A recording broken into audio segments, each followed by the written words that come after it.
Patty's morning announcements. We're together we are Patty Strong. My name is James. My name is Jenna. Today's Thursday, March 8, 2019. It is day 3 in the encore rotation. The weather forecast for today will be partly sunny with a high of 60 and a low of 33. Please stand for the Pledge of Allegiance.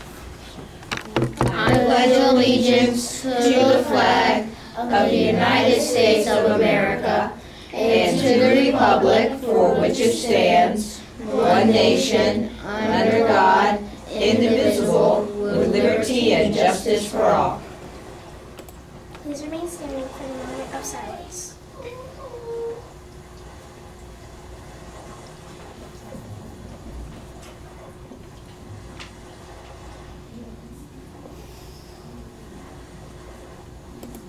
Everyone can now be seated.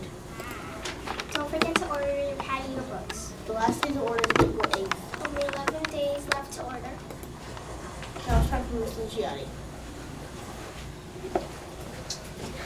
Yes. Good morning, everybody. Happy Thursday. Hope this finds you doing well and ready to get your day started. I know we're ready for you, so it's just time to do your best.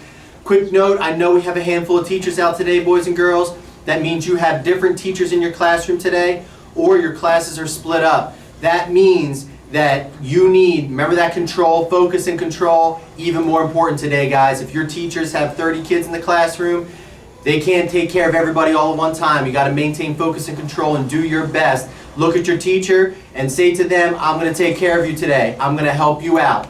Do it. Everybody look at their teacher. I'm going to take care of you today and I'm going to help you out. They're working super hard for you. Help them out and do your best, okay? Quick note before we get to book reviews. This book has been laying around the student lounge for a while. So if this belongs to you, I'm going to put it in my mailbox right outside my office. Just come by and grab it, okay? The confidence code for girls, all right?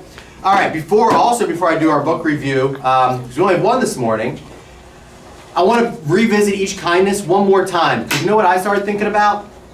We talk about problem and solution all the time in kindergarten all the way up through 5th grade. And a lot of times there isn't a clear problem. It sounds a little different. If you can think back to this book, I want you to think to yourself, what was the problem in this book? You could say it was Maya who was, kind of not accepted by her friends. But I don't think that's really what it was, because Maya wasn't the main character. This little girl, who they don't actually mention her name, she's the narrator, she's telling the story. She was the main character. She had the problem, but it wasn't a typical problem. It was an internal problem. We call that a conflict, an internal conflict. So sometimes if your teacher or a test or anybody asks you, what is the problem in the story?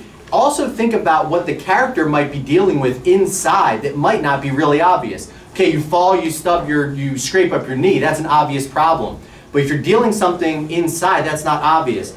She had this internal conflict because she saw Maya not being treated well in class. And she kind of wanted to do something about it, but she kind of didn't because all her friends were also treating Maya poorly. So she started feeling really bad about that. That's an internal conflict, a feeling that she was feeling bad.